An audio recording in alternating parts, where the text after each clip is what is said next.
সরকারি নিয়ম অনুযায়ী এক জেলা থেকে কাঠের মালামাল অন্য জেলায় নিতে হলে বন বিভাগ থেকে ট্রানজিট পাস নিতে হয়। এক্ষেত্রে কোনো ফি নেই। তবে সিরাজগঞ্জে এই নিয়ম মানছে না বন বিভাগ।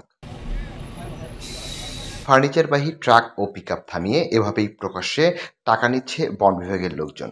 বৈশাখী টেলিভিশনের ক্যামেরা দেখে আড়ালে চলে যান বন বিভাগের কর্মচারীর ছেলে। ট্রানজিট পাসের নামে ট্রাক প্রতি 800 থেকে 1000 টাকা আদায় করছে তারা। টিভি হটস্টার 1000 টাকা দিয়ে আমাদের টিভি কেটে দেয়। আমরা 800 টাকা করে দিয়ে রিসিপ্টটা নিয়ে যাই চালান।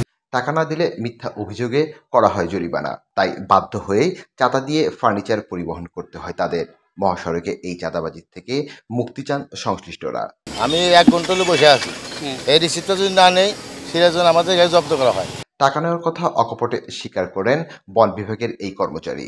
জানালেন ঊর্ধ্বতন কর্মকর্তার নির্দেশে টাকা আদায় করেন তিনি। ওই রেঞ্জ অফিসের ভারপ্রাপ্ত কর্মকর্তা উনি জানেন এই টাকা পয়সা নেয় না কি নেয়, কাগজ কেউ দেয় সব উনি বলতে পারবো। তবে টাকা নেওয়ার বিষয়টি অস্বীকার করেন বন বিভাগের দায়িত্বপ্রাপ্ত কর্মকর্তা।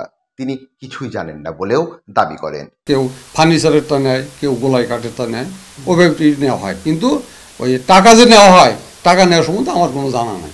বন বিভাগের চাঁদাবাজি বন্ধের পদক্ষেপ নেবে সংশ্লিষ্ট কর্তৃপক্ষ, এমনটাই দাবি ফার্নিচার ব্যবসায়ী ও পরিবহন শ্রমিকদের। সুজিত সরকার, বৈশাখী সংবাদ, সিরাজগঞ্জ।